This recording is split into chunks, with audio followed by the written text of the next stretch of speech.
গতকাল রাতে ইউনূসের ঘেটুপুত্র উজিরে খামোখা বিহারী মাহফুজ আলম সামাজিক যোগাযোগ মাধ্যমে আওয়ামী লীগের প্রত্যাবর্তন কিংবা আওয়ামী লীগ ফিরে আসা কিংবা আওয়ামী লীগ ফিরে এসেছে এই ধরনের একটা স্ট্যাটাস দিয়েছে না। এর কয়েক ঘন্টার ব্যবধানে সে আরো একটা স্ট্যাটাস দিয়েছে, সেখানে সে আবার ব্যালেন্স করেছে। অর্থাৎ প্রিভিয়াস স্ট্যাটাসে সে বলেছিল জুলাই জঙ্গিরা কিংবা জুলাই সন্ত্রাসীরা আওয়ামী লীগ ফিরে আসার ক্ষেত্রে গুরুত্বপূর্ণ ভূমিকা পালন করেছে, তাদের যত অপকর্ম ছিল অপকর্ম তারা করেছে, ইনক্লুডেড জামাত, বিএনপি, এনসিপি সবাইকে সে দোষারোপ করেছে। তৎক্ষণাৎ সেই বিষয়টাকে ব্যালেন্স করবার জন্য পরবর্তীতে কয়েক ঘন্টা পর ফেসবুকে আরো একটি স্ট্যাটাস দেয়, ওইটাও মোটামুটি ভাইরাল হয়ে গেছে। এখন এই স্ট্যাটাসের পর আজ সকালে কিংবা দুপুরে বাংলাদেশ সময় সেফ নজরুল, চিনেন না? সেফ নজরুল মানে আসিফ নজরুল, ২৬ লক্ষ ভারতীয় তত্ত্বের যে আবিষ্কারক, সেফ নজরুল সামাজিক যোগাযোগ মাধ্যমে সেও একটা স্ট্যাটাস দিয়েছে। আওয়ামী লীগ ব্যাক করেনি, তারা ছিলই, ব্যাক করেছে তাদের দম্ভ, মিথ্যাচার আর মানুষকে বিভ্রান্ত করার দুঃসাহস। আওয়ামী লীগ কিভাবে বিভ্রান্ত করেছে মানুষকে? আপনার মতো ২৬ লক্ষ ভারতীয় এই ধরনের মিথ্যা কথা বলে বিভ্রান্ত করেছে? আওয়ামী লীগ কোনো ভূমিকা রেখেছে? রাখা নাই তো। আওয়ামী লীগ এই মুহূর্তে যেই পরিকল্পনা নিয়ে আগাচ্ছে সেই পরিকল্পনা তাদেরকে জনপ্রিয়তার শীর্ষে পৌঁছে দিয়েছে। কি সেই পরিকল্পনা? এটা খুব সিম্পল।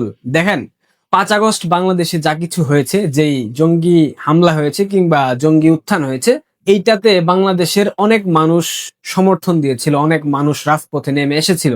এইখানে আমি সাধারণ মানুষকে দোষারোপ করব না, যারা ভুল বুঝে সেই জঙ্গি উত্থানে সম্পৃক্ত ছিল কিংবা তারা সাড়া দিয়েছিল কিংবা তারা রাস্তায় নেমেছিল, তাদের ভুল বোঝার কোনো কারণ নেই। কারণ তাদেরকে ব্রেন ওয়াশ করা হয়েছিল, তাদেরকে প্রভাবিত করে, তাদেরকে ফাঁদে ফেলে এক প্রকার রাস্তায় নামানো হয়েছিল। সুতরাং তাদেরকে দোষারোপ করার কোনো প্রশ্নই আসে না। কিন্তু সেই জুলাই আগস্টের ষড়যন্ত্রে যারা ডলার খেয়ে, যারা মার্কিন ডিপ স্টেটের টাকা খেয়ে, আইএসআই এর টাকা খেয়ে রাস্তায় নেমেছিল, সেই সব তথাকথিত বুদ্ধিজীবী, সুশীল, গণমাধ্যম কর্মী, সেই সব মিডিয়া জগতের ব্যক্তিত্বরা, এদেরকে মাফ করার প্রশ্নই আসে না। কারণ তারা জেনে বুঝে ফাঁদে পা দিয়েছে, তারা জেনে বুঝে এই কাজগুলা করেছে। তারা বাংলাদেশের স্বাধীনতা, সার্বভৌমত্ব, বাংলাদেশের স্থিতিশীলতা নষ্ট করবার জন্য অর্থের বিনিময়ে তারা রাস্তায় নেমেছিল, মানুষকে প্রভাবিত করেছে, মানুষকে প্রতারণার ফাঁদে ফেলে তারা এই কাজগুলা করেছে। তাদেরকে বাংলাদেশের মানুষও কখনো মাফ করবে না, এইটা ইতিমধ্যে পরিষ্কার হয়ে গেছে।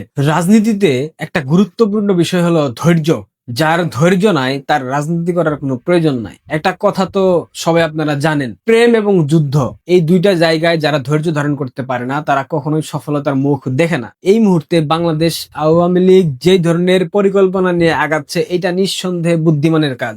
অনেকেই প্রশ্ন করতে পারেন কি সেই পরিকল্পনা? দেখেন, ৫ আগস্ট যেভাবেই হোক আওয়ামী লীগের পতন হয়েছে, সেখানে ষড়যন্ত্র থাক, সেখানে মেটিকুলাস ডিজাইন থাক, সেখানে ডিপ স্টেট থাক, সেখানে আইএসআই থাক, সেখানে তুর্কি থাক, সেখানে হোয়াটএভার যাই থাক না কেন, যারাই থাক না কেন, আওয়ামী লীগের কিন্তু পতন হয়েছে এবং বাংলাদেশের মানুষের কিন্তু পুঞ্জীভূত একটা ক্ষোভ ছিল। সেই ক্ষোভের বহিঃপ্রকাশ ৫ আগস্ট বাংলাদেশে ঘটেছে, এটা তো সত্য। সেখানে ডিজাইন ছিল কিনা ওইটা ফ্যাক্ট না, ফ্যাক্ট হচ্ছে বাংলাদেশের মানুষ আওয়ামী লীগকে একযুগে তাদের পতন ঘটাতে বাধ্য করেছে। এখন তৎক্ষণাৎ যদি ইউনূসের সরকার গঠন করার পর ৩ মাসের মাথায় একটা নির্বাচন হতো, যদি আওয়ামী লীগকে নির্বাচনে অংশ নেওয়ার সুযোগ দেওয়া হতো, আপনাদের কি মনে হয় আওয়ামী লীগ নির্বাচনে অংশ নিলে ভোটের রাজনীতিতে তারা সফল হতো? তারা কটা আসন পেত? হাতে গোনা ১০টা, ৫টা, ধরেন ২০টা।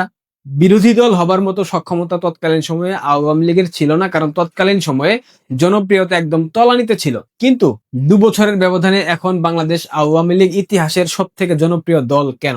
৭৫ পরবর্তী বাংলাদেশ আওয়ামী লীগ এই মুহূর্তে যে জনপ্রিয় হয়েছে বাংলাদেশে, সেটা কখনোই ছিল না। এটা আপনারা বিশ্বাস করেন? বিশ্বাস না করলে আপনারা বাংলাদেশে বিভিন্ন মাধ্যমে কথা বলেন, বিভিন্ন সাংবাদিক, বিভিন্ন শ্রেণী পেশার মানুষ, তাদের সাথে কথা বলেন, দেখেন আওয়ামী লীগের প্রতি বাংলাদেশের মানুষের ভালোবাসার বহিঃপ্রকাশ ঘটানোর জন্য তারা কতটা উন্মুখ হয়ে আছে। ৫ আগস্টের পর আমি মনে করি বাংলাদেশ আওয়ামী লীগ বেঁচে গেছে, কারণ গত ১৫ বছরের সংগঠনটাকে ওইভাবে পরিচর্যা করা হয়নি। শুধুমাত্র রাষ্ট্রের ভালো করার জন্য, রাষ্ট্রকে একটা জায়গায় পৌঁছে দেওয়ার জন্য আওয়ামী লীগ সর্বাত্মক চেষ্টা করেছে, সর্বোচ্চ চেষ্টা করেছে। কিন্তু দল হিসেবে, সংগঠন হিসেবে আওয়ামী লীগ অনেকটা পিছিয়ে গিয়েছিল। শুধুমাত্র দেশকে এগিয়ে নিতে গিয়ে সংগঠনের প্রতি কারোর কোনো সুদৃষ্টি ছিল না, যার কারণে অনুপ্রবেশকারী, যার কারণে এই গুপ্তরা লুঙ্গির নিচে লুকিয়ে থাকতে পেরেছে। এছাড়া কিন্তু পারতো না। সঠিক রাজনৈতিক চর্চাটা বন্ধ ছিল শুধুমাত্র দেশকে এগিয়ে নেওয়ার জন্য।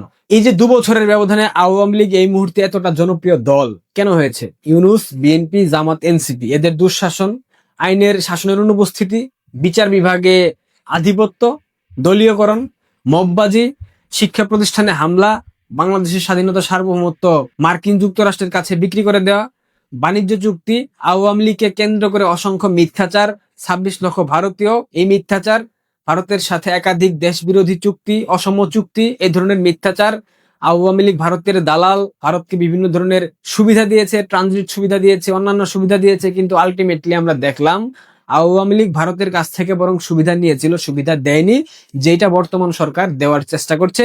ক্ষমতায় টিকে থাকবার জন্য যে কোনো সুযোগ সুবিধা দেওয়ার জন্য তারা এক পায়ের উপরে দাঁড়িয়ে আছে, জনাব তারেক রহমান সেই দিকে আগাচ্ছে। এগুলা নিয়ে মিথ্যাচার, পাশাপাশি নারী স্বাধীনতায় যে হস্তক্ষেপ বর্তমান সরকার এবং জামাত করেছে, এটা দেখার পর বাংলাদেশের নারী গোষ্ঠী তারা কিন্তু কোনোভাবেই এই দুইটা দলকে মন থেকে গ্রহণ করতে পারেনি, আর ভবিষ্যতেও পারবে না। কারণ দিন যত আগাবে নারীদের প্রতি তাদের যে একটা বিদ্বেষমূলক মনোভাব সেটা ধীরে ধীরে বেড়ে যাবে, এবং এরপর নারীরা কিন্তু একটা পর্যায়ে বিক্ষুব্ধ হয়ে রাস্তায় নেমে আসতে বাধ্য হবে।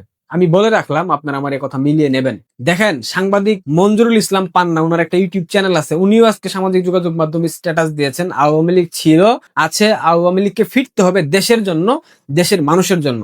আওয়ামী লীগ এই মুহূর্তে কতটা জনপ্রিয় আপনাদের কোনো আইডিয়াতেও নাই। আর এটাই ছিল আওয়ামী লীগের অন্যতম বৃহৎ পরিকল্পনা, নীরবতা। আওয়ামী লীগ কোনো প্রতিরোধ করেনি, চাইলে পারতো না।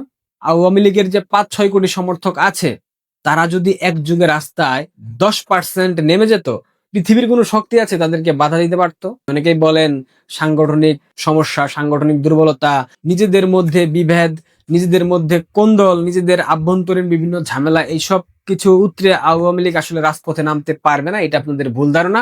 আওয়ামী লীগ মূলত নীরব ছিল, কারণ নীরব থেকে বাংলাদেশের মানুষকে উপলব্ধি করতে বাধ্য করেছে, বাংলাদেশের মানুষকে দেখিয়ে দিয়েছে এই বঙ্গে আওয়ামী লীগ ছাড়া কখনোই গণতন্ত্র, জাতীয়তাবাদ, সমাজতন্ত্র এইসব বিষয় বাংলাদেশে কখনো থাকবে না।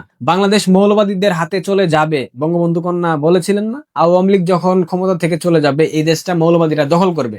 সেটাই তো এখন হয়েছে, দেখতে পাচ্ছেন না? একটা কথা মাথায় রাখবেন, বিএনপি, জামাত কিংবা অন্যান্য যারা রাজনৈতিক দল আছে, ইভেন আমরা যারা কথা বলেন, আপনারা যে জিনিসটা এখন ভাবেন, এটা আরো 10 বছর আগে শেখ হাসিনা ভেবে রেখেছেন। এটাই শেখ হাসিনার রাজনৈতিক প্রজ্ঞা, রাজনৈতিক বিচক্ষণতা। শেখ হাসিনা বলেছেন তিনি ফিরবেন, তিনি মাথা উঁচু করে ফিরবেন, তাকে ফেরানোর জন্য বিমান পাঠানো হোক, পাসপোর্ট ঠিক করে দেওয়া হোক, বলেছেন না? এই কথা বলার পর জুলাই সন্ত্রাসী, বিএনপি, জামাত এদের মাথা নষ্ট হয়ে গেছে। এরা দিক বিদিক ছুটাছুটি করতেছে, কি করবে কি করবে না, কারণ প্রত্যেকেই তো রাষ্ট্রদ্রোহ মামলা খাবে, সংবিধান অবমাননার দায়ে সবার তো শাস্তির আওতায় আসতে হবে। এই সরকার কিন্তু অবৈধ।